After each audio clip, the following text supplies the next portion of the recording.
I want y'all to look at this. These workers are really mixing things up today. This job really looks like it's set in stone. All kind of speed bumps in this driveway. These workers are really cementing their reputation on quality of work. I think we're going to have a concrete discussion about their quality of work.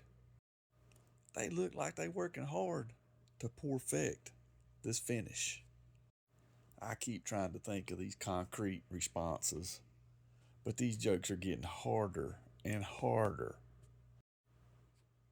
I bet these guys used to get in trouble for playing in mud. Good Lord, now they're getting paid for it. Y'all think about that when you punish your kids for playing in the mud. I think if y'all just add some water, y'all can smooth this out.